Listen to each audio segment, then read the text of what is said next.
Yat my relatives.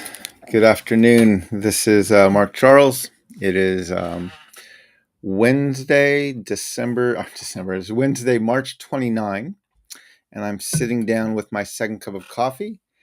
And I wanted to have a discussion today about the horrific shooting at the Covenant School in Nashville, Tennessee, that took place earlier this week. But before I begin that conversation, I want to do as I always do, which is acknowledge that I'm speaking to you from Piscataway lands. I live in what's now called Washington, D.C., but these are the traditional lands of the Piscataway. And I want to honor the Piscataway as the hosts of the land where I'm living. I want to thank them for their stewardship of these lands. And I want to state how humbled I am to be living on these lands today. I want to thank people for joining this morning. Mr. Phil Fox, Yat Abe, thank you for joining today. I know there are others who are online beginning to watch this. I hope your second cup of coffee is as good as mine is. But I wanted to have a conversation about the horrific shooting at the Covenant School in Nashville, Tennessee, and our nation's paralysis and inability to do anything about this. For those of you who maybe are not clear on all of the details, I'm going to share an AP article right now in the chat. It's titled "Nashville Shooter Fired Indiscriminately at Victims," and it gives a fairly good account of of that shooting and what took place. I want to talk about some stuff at the end of that article. It says, the last two paragraphs says, before Monday's violence in Nashville, there had been 7 mass killings at K through 12 schools since 2006, in which 4 or more people were killed within a 24-hour period, according to a database maintained by the Associated Press and USA Today in partnership with Northwestern University. All 3 of them, the shooters, were males, it says. The database does not include school shootings in which fewer than 4 people were killed, which have become far more common in recent years. Last week alone, for example, school shootings happened in Denver and the Dallas area within 2 days of each other. And I want to point out that basically I want to make the point that this happens frequently and regularly. There's another article. I'm going to share this from ABC News. And this article says that the title of it is that there have been more mass shootings than days in 2023. A database shows, and this was printed. This article was published yesterday. So this is just par for the course for life in these United States of America. And I was actually I was in New Hampshire when the shooting happened. My daughter and I were taking a tour of Dartmouth College when I first saw the first headline about this shooting.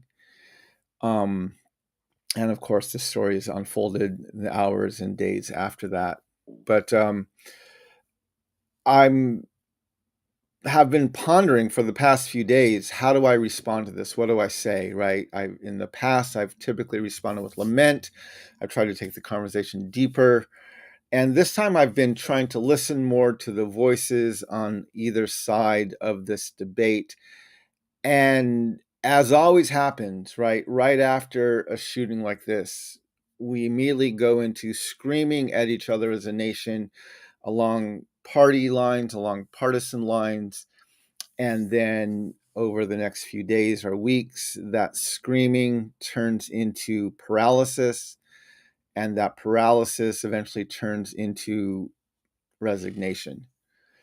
And this has been happening for decades, if not even longer than that, where our nation just absolutely refuses to take things like mass shootings and gun violence seriously.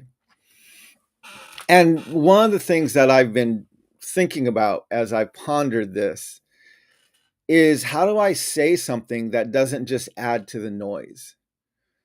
I don't want, I mean, I could easily tweet out a few things or post a few things on social media, which would get tons of clicks and tons of likes or rants, or, just kind of aggravates the situation and gets people on their high horse or on their defenses and just kind of screaming at each other. I could have very easily, that's very easy to add to those things. You show an inflammatory picture, you do some kind of headline, and you add to the noise. You get people screaming. And people on both sides do this, right? I have friends and people who are opposed to my work, who are literally adding to this noise on a daily basis. Not all for bad reasons, but they're not deepening the debate. They're only contributing to the screaming. And the screaming doesn't help anybody. I mean, maybe it releases some emotion, but it doesn't help. It doesn't help change the situation of what we're dealing with as a country. And of course, as always happened with these debates, right? This immediately goes into something written into our foundations, right? You can't talk about gun violence and school shootings and gun control without immediately turning to not only our Constitution, but also our nation's history. And because our nation doesn't have a common memory, because our nation doesn't understand who we are, what we've done, and how incredibly violent and terrorist prone and genocidal we've been as a country, most people are clueless as to why we get the reactions that we get when something like what happened at the Covenant School in Nashville happens, which is we lose control of our faculties and we just start screaming at each other. So I want to go back and I want to look at the Second Amendment. And I've done this before, but I want to, again, take another look, because we have to go back to our Constitution, because this is where all of this gets rooted, right? If we go to the Second Amendment, which is the right to bear arms, it's a very simple amendment. A well-regulated militia being necessary to the security of a free state, the right of the people to keep and bear arms shall not be infringed. And so we have two sides. We have a well-regulated militia, which is a civilian army, and then that's necessary. And then we have the right of the people to keep and bear arms shall not be infringed. And these are generally the lines upon which both the Democrats and the Republicans begin screaming at each other from. Democrats take the side of the well-regulated militia, saying, yes, we have the right to pass gun control. And the Republicans take the side of the right to keep and bear arms shall not be infringed, the right of the people to keep and bear arms shall not be infringed. And so they're both screaming at each other. And as normal, well, not as normal, but they're both not wrong. And as normal, they both, by and large, agree. At least in the intent and the purpose of the foundations. So a well-regulated militia. A militia is a civilian army, right? We didn't have a national army. And so it was a civilian army. And this amendment was saying that this army, we needed this well-regulated militia. It was necessary to the defense of a free state. It was a necessary thing. Now, the problem is, when this Constitution was written, when this amendment was written, the militia and the people were both defined as white men, right? The militia, which was, yes, it was to protect against foreign adversaries in some regard. It was also to capture enslaved people who were running away from people who thought they owned them, right? These militia were necessary to keep people of color under control, not only enslaved peoples who were running away, but even the merciless Indian savages who they were already complaining about in our Declaration of Independence. Right? This is why they needed a well-regulated militia, was to keep people of color under control. And then, just like the preamble does, this term uses the language the people, the right of the people. Again, this is 1787. Article 1, Section 2 of the Constitution never mentions women, specifically excludes natives, counts Africans as 3/5 of a person. This amendment was part of the initial amendments passed, right? The Bill of Rights. People at that time was defined literally as white men. So we first of all have to basically point out that this amendment is dripping in racism and white supremacy, right? It's dripping in it. The right of the people, the right of white men to keep and bear arms. And by and large, when you look at who's screaming at each other in this debate, it's white men.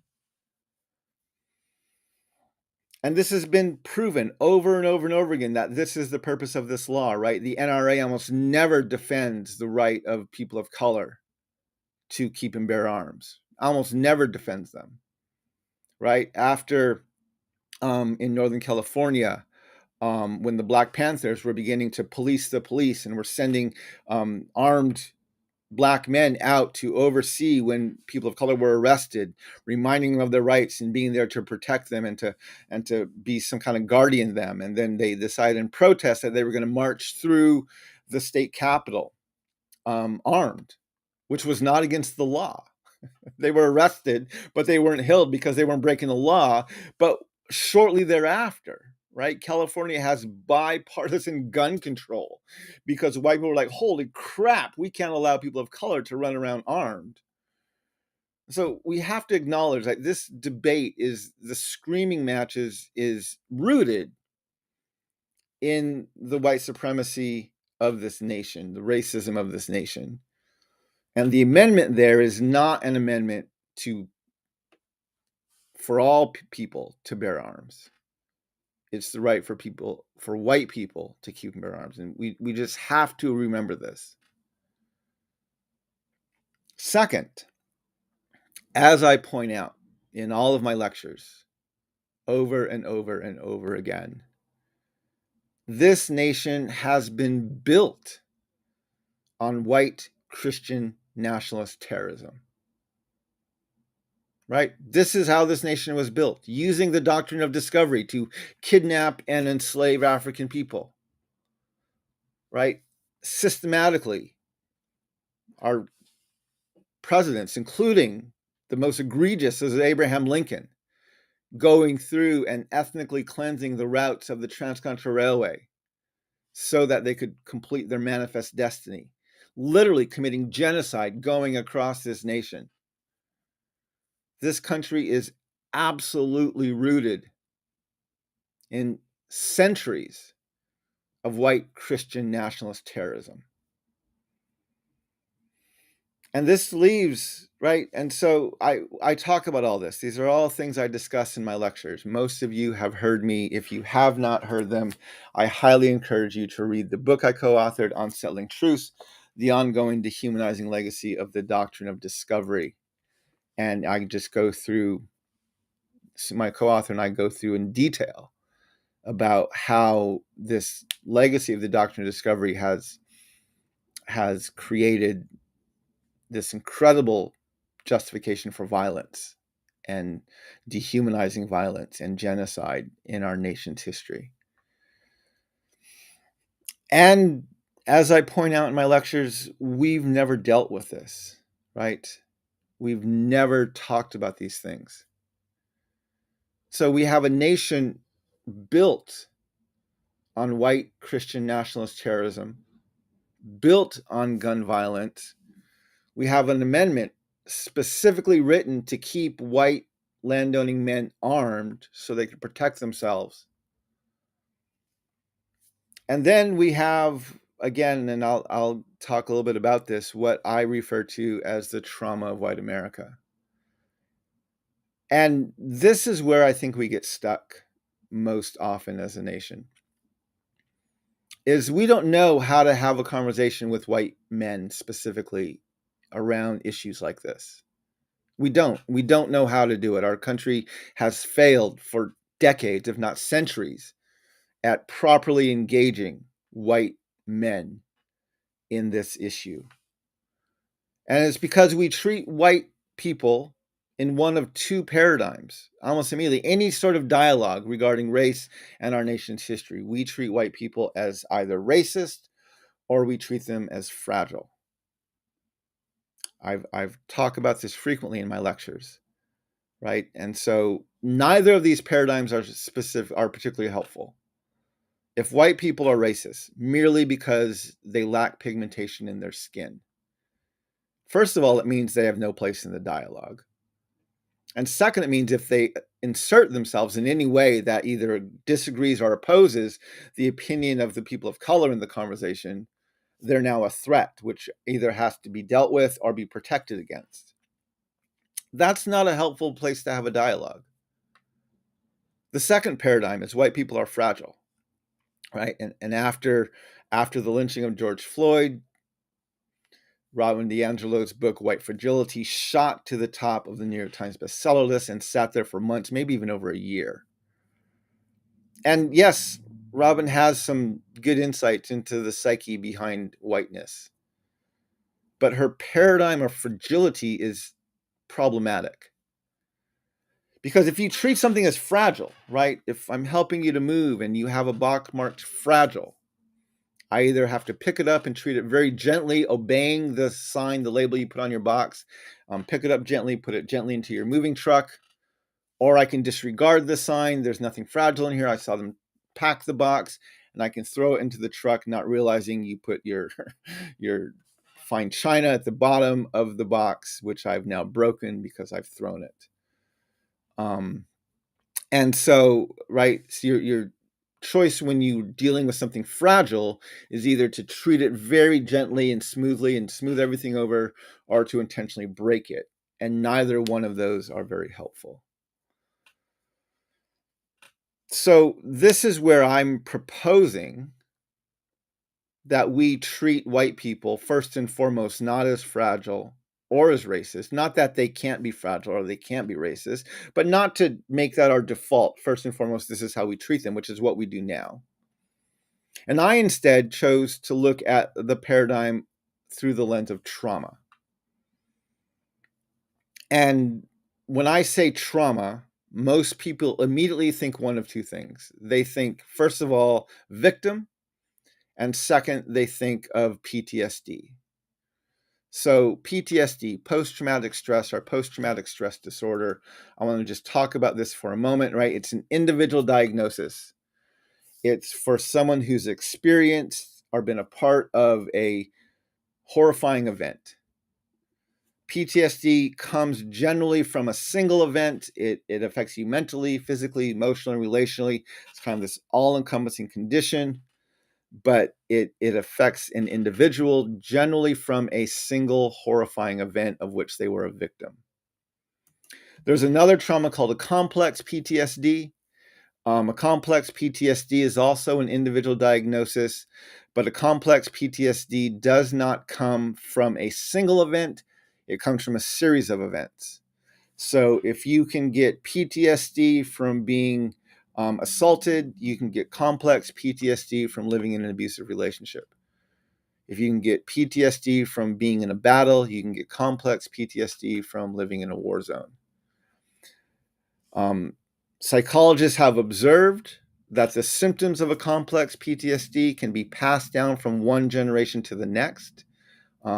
They don't know quite how it happens, but they have observed it in the children and grandchildren of the people who experience the complex PTSD. So it has been observed to be passed down generationally. Third, we have another trauma called HTR, historical trauma.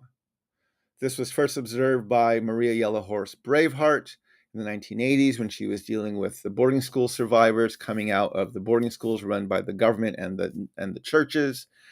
And she identified that this trauma is not an individual diagnosis. It's actually how psychologists understand the dissatisfaction in a broad community. She saw it very clearly, observed it very clearly in boarding school survivors. You can also see historical trauma in African American communities after segregation or Jim Crow or even enslavement. You can see it in Japanese American communities after the internment camps. You can see it in Jewish communities after the Holocaust. I refer to, the way I understand these three traumas is historical trauma is a multi-generational communal manifestation of a complex PTSD. And understanding these traumas, right, and especially how they afflict and impact communities of color, is very helpful in the work that I do. Right? If I understand when I'm speaking to a group of African Americans or other marginalized peoples in our nation, and I understand both the PTSD, the complex PTSD, and the historical trauma that is most likely present in the room, I can be sensitive about how I talk about things. I can be aware of what might be a trigger. And when something does happen, I can understand the root of it or what caused it so I can respond to it much more appropriately. It's actually very helpful when you're dealing with issues regarding race and regarding our nation's history to understand the trauma of the people in the room.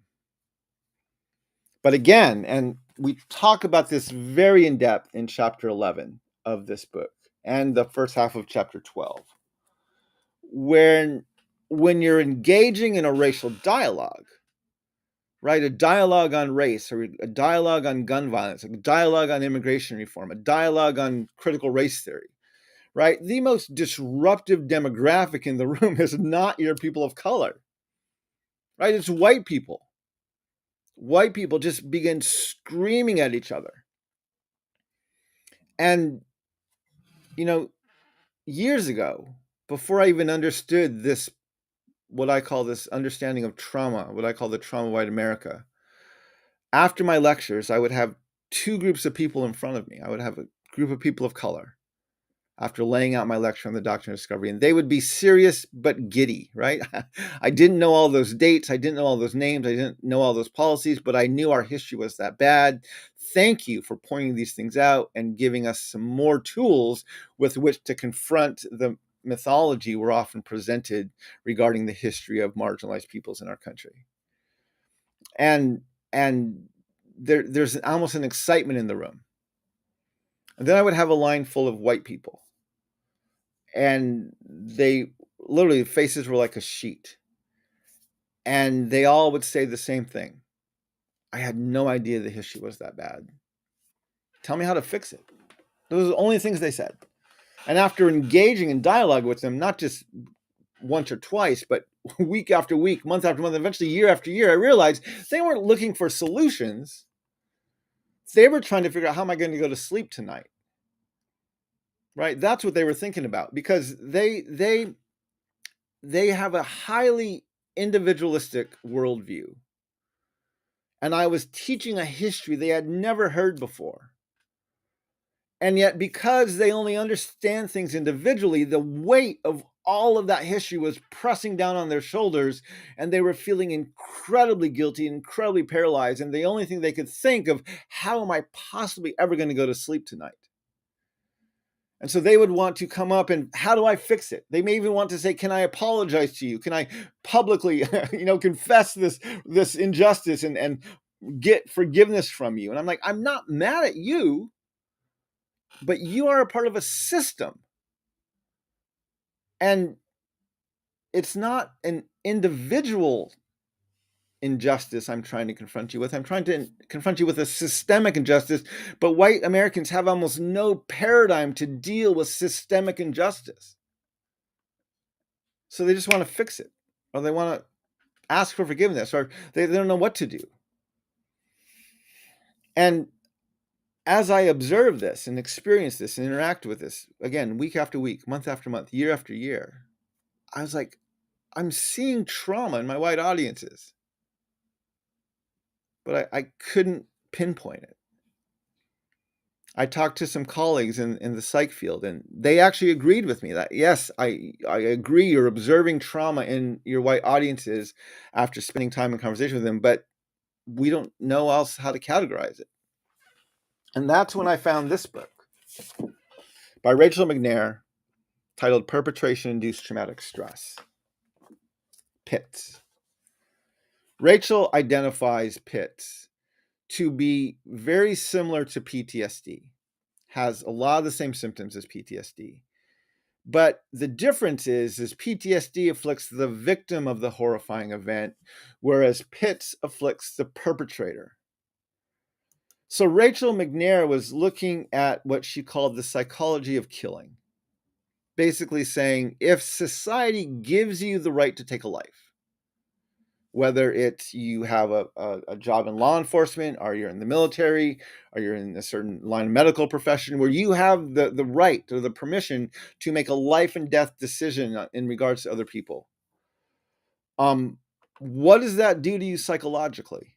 That was her question. She looked at a very comprehensive study on Vietnam vets. She looked at some quotes by Socrates.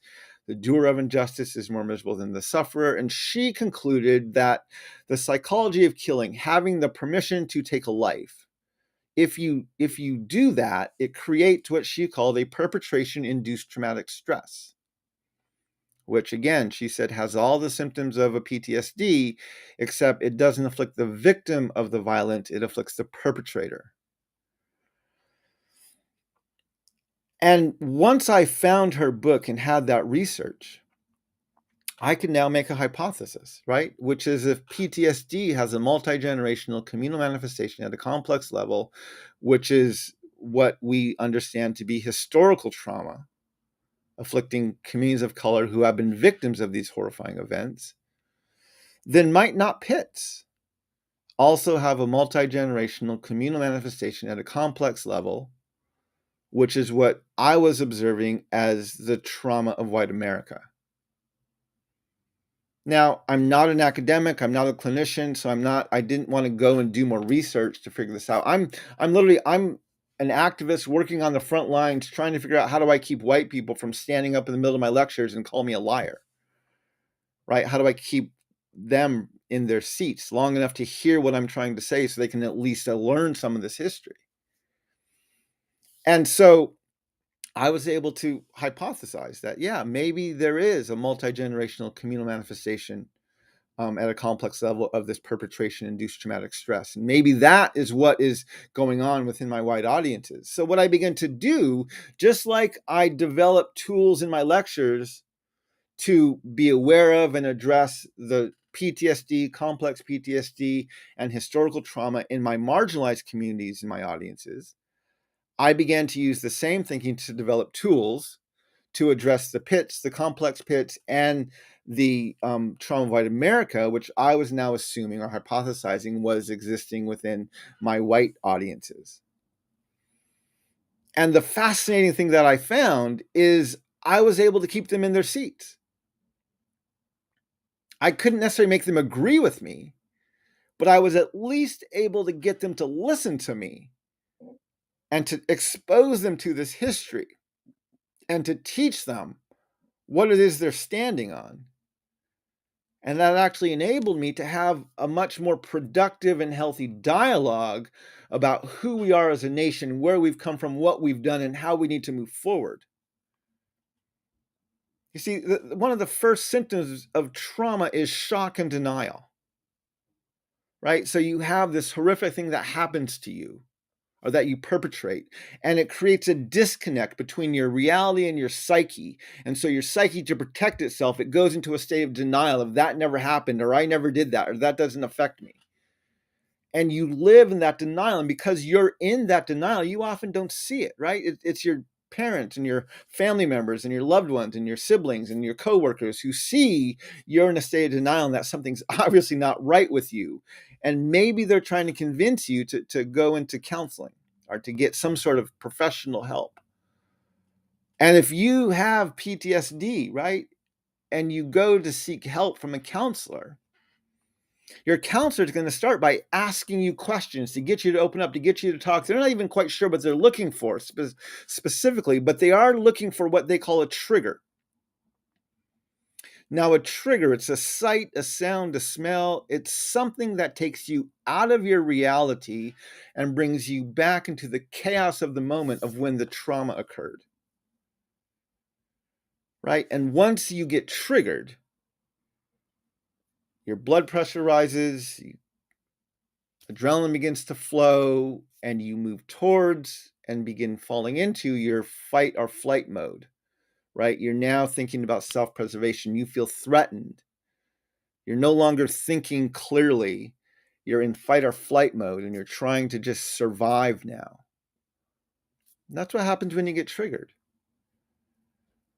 And so the problem is, right, if white people are also traumatized and they get triggered, whether it's by a discussion about gun control or whether it's about a discussion about immigration or a discussion about critical race theory, right, which are all triggers, right?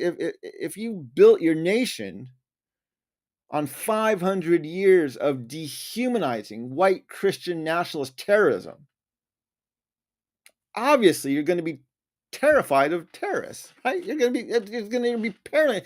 That's going to trigger you, right? That kind of violence, that kind of random violence that could threaten you, that's going to scare the crap out of you because you know how destructive it is because you've enacted it and you've stood on top of it for so long, right? If your nation is built on undocumented immigration, that never signed treaties, that never kept treaties, that never asked for permission to be here, and it was started by wave after wave after wave after wave of white people coming from Europe, claiming a doctrine of discovery over these lands and dismissing and dehumanizing the native peoples who lived here, of course you're going to be triggered by undocumented immigration, especially when it's from people of color who are now a threat to you because you have no right to be here, and now you feel threatened because you could be dispositioned. All these things are triggers for white people, which is why we see the screaming going back and forth. And once they're triggered, right, once there's a shooting, both the left and the right get triggered. The right clams up. It's like, crap, I don't know what to do now. Obviously, we have to do something about gun control, but I can't because I'm terrified. The left starts screaming at the right. We have to do something, we have to do something, we have to do something. They start screaming at them because they're also losing, they're triggered themselves. And neither side are in any place to have any sort of healthy discussion. So they scream at each other. A few days, a few weeks, maybe even a month or two. While they're triggered, they scream at each other. And then we move it past it and we go on, and eventually they calm down. And now they're just like, okay, it's peaceful again. Let's just stay in that peace. But they never come back to talk about the issue when they actually are in a much better mindset and place to have that discussion. And then, of course, just bringing the conversation up is, again, what triggers them. And so we never get past that, right? We never get past it. We never actually get to have the dialogue, and people never understand what's going on. And the people on the right, they're denying that this history ever happened. The people on the left are trying to acknowledge it, but they're freaked out about it. They don't know how to address it other than to scream at each other. And again, this is where I found, by treating my white audiences, both conservatives and liberals, left and right, as traumatized, not only could I keep them in their seats to educate them more, but I could talk directly to them and point out what was going on for them and help them understand why they are inclined to respond this way or that way. And I was able to educate them. And if I did trigger them, I would be able to come back to that point later, not do it in the moment, right? If someone got triggered in my lecture, I would, okay, we're going to keep you safe so you don't hurt yourself or you don't hurt others around you. But we're also going to find a way to come back once you've had your episode and talk about what triggered you. Because if we don't understand it, if we can help you to see that, we're never going to move past it. And so this is why when these shootings happen, and these shootings are heartbreaking, they're horrific, and they need to end. But because we don't have a common memory, because white people do not understand the history of which they're standing on, and because as people of color, we often just box them in as either racist or as fragile. And we don't actually treat them as another group of traumatized people. Not victims, but nonetheless traumatized by their own actions and the actions of which they're standing on. We never get past the dialogue. And to me, that's what feels the most overwhelming about these shootings, is we never get to have the conversation we need to have. And we never get to actually address these things, not just by asserting the will of one party over the other, but of bringing people to an understanding of, let's figure out what's going on and let's try and address it. And we've never been able to do that.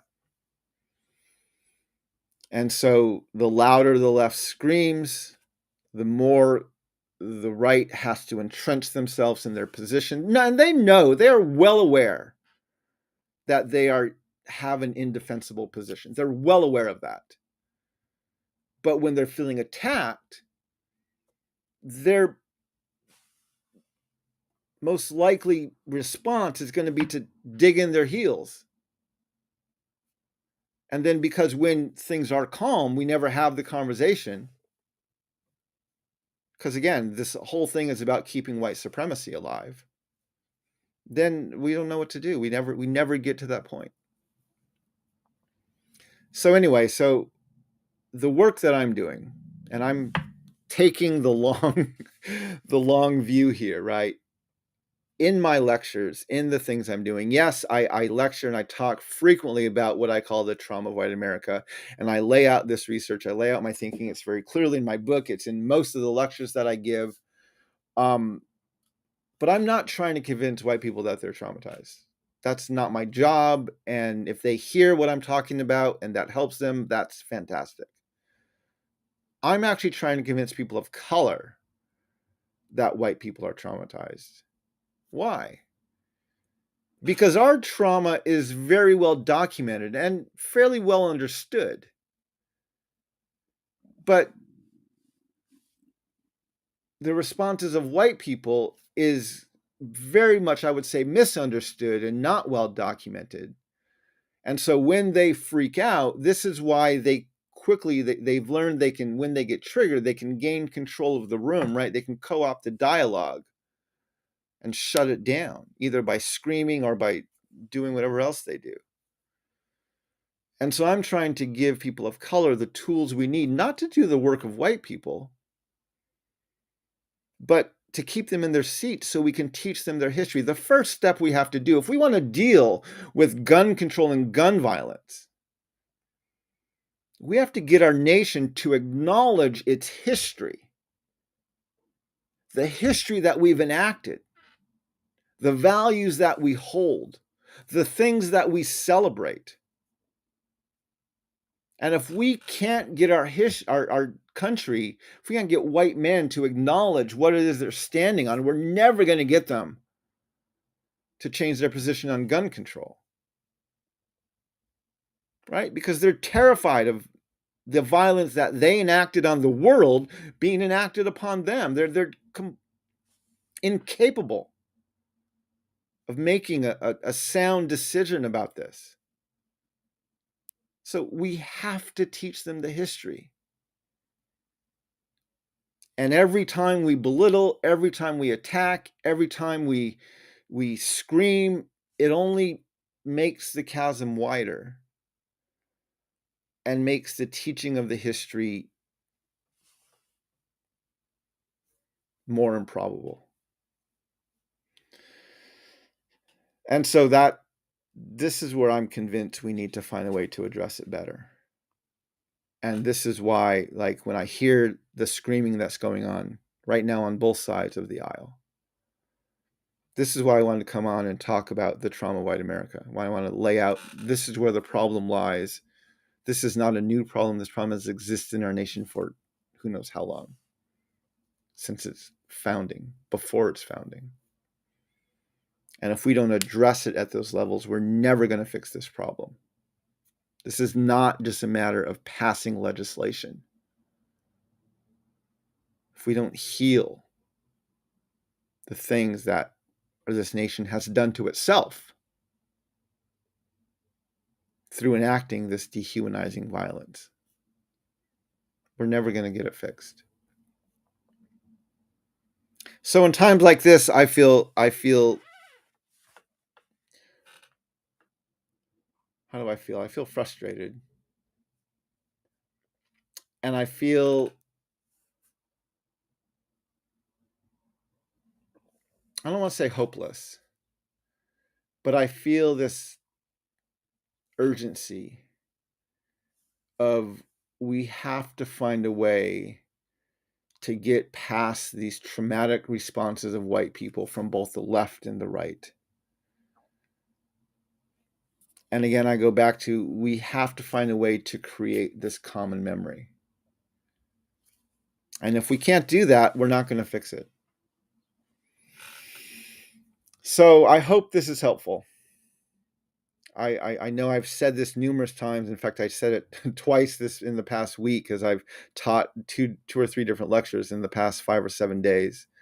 But I hope this is helpful, and I hope that we can find a way as a nation to address these things in a better way. And I hope we don't give up. And I hope we don't forget about the humanity of everybody involved. Not only of the people who agree with us in our responses, but the people who disagree on the other side. I hope that we can remember and respect the humanity of everybody engaged in this dialogue. Because if we forget that, if we forget the humanity even of our opponents, we are merely going to become what we're fighting against, and that is not going to help anybody. So my relatives, it's hard work. There's a lot to do. But I do think it's possible. And I do think we can actually do it more quickly than many believe. But we need to find a way to insert this into the national dialogue. And right now, neither the left nor the right want this to be part of the national dialogue. They would much rather just scream. Let me look through the comments here and see what I've missed. Lindsay, thank you so much. Appreciate you being here. Shirley, I appreciate your being a part of this conversation. Bobby, thank you so much for joining this conversation. Yes, there's a lot going on. Let me tell you, Nina, yes, Pitts, this book, even though, right, Rachel is arguing and she's laying out her research, looking at it at an individual level from a single event, right, a perpetration-induced traumatic stress. But just understanding that is what allowed me to talk about this at a multi-generational and a communal and a complex level. And so finding that research really helped me transform my thinking on this. And again, I found ways to make these tools effective in groups of 50, even a couple hundred. I'm still working on, how do I do this in a national dialogue, right? How do I do this when it's on social media, or when it's on a larger platform where hundreds, even thousands of people are watching? And how do we do it at that level? I'm still working on that. I'm sure other people are too. But yeah, that understanding of Pitts was very, very insightful for me, and I'm so grateful for the research of Rachel McNair. But anyway, my relatives, I hope all of this is helpful. If you are interested in ordering my book, I'm going to share some of this on my in the chat here. But if you would like to purchase a signed copy of Unsettling Truths, you can do so on my website. Let me put it right here. I am still promoting this book as hard as I can, because we have to find a way to teach this history. right? And we have to find a way to have this conversation. And one of the ways that this book, I would argue, might even be more helpful than other similar books on race and on doctrine discovery, which are good. And I don't deny the research and the content of all these books. But one thing that I was very careful about in this book is that we treated white people not as racist or as fragile, but we treated white people in this book as traumatized. And so I use the tools that I developed throughout this book to engage the dialogue. And I have evidence from reviews people have written and feedback I got from people that it's working. It's actually working. White people are able to read this, even if they disagree with me, even if they don't want to see what I'm talking about. They've been able to get through the book and acknowledge, yes, I've learned something I didn't know before the book, and I found that helpful. And so one of the things that about this book that I'm continuing to promote it is because it's a tool, and there's a lot of really good tools out here, but this is one of the few tools that treats white people not as racist or as fragile, but it treats them as traumatized. And it's also one of the reasons why I'm really pressing. If you go to that same website, you will find that not only can you buy a single copy of Unsettling Truths, but you can buy what I'm calling my book study special, which is if you buy 10 signed copies of this book from my website and you are doing a book study with a group, I will give your study a 45-minute virtual Q&A. You can schedule it with me anytime up to a year after you purchase it, and I will give you a 45-minute virtual Q&A so that we can engage more deeply with both you and your entire study to help answer questions and encourage the conversations that you're already having. This is how committed I am, right? And I love having these conversations where people have been exposed to the content. They've had weeks, maybe even months to think about it. And then I get to join them on a Q&A to take the conversation even deeper. I love those Q&As. And so I'm really encouraging people, if you want to help, yes, reading the book by yourself is a good thing. And I hope you can do that. But if you can organize a study at your church, at your office, at your local community center, somewhere in your community, and get people to engage in this conversation, I'm doing everything I can to make sure that you have opportunities not only to study the books and to look at material we put out for the book, but also to engage with me and ask questions and hopefully get some more insight than you do through some of the other materials. So anyway, these are the things that I'm doing. These are the things I'm working on. I am so grateful for all of you here. Thank you for joining me for my cup of coffee. I hope your second cup of coffee is as good as mine. And walk in beauty, my relatives. And may we all learn how to walk in this beauty together. Hakone.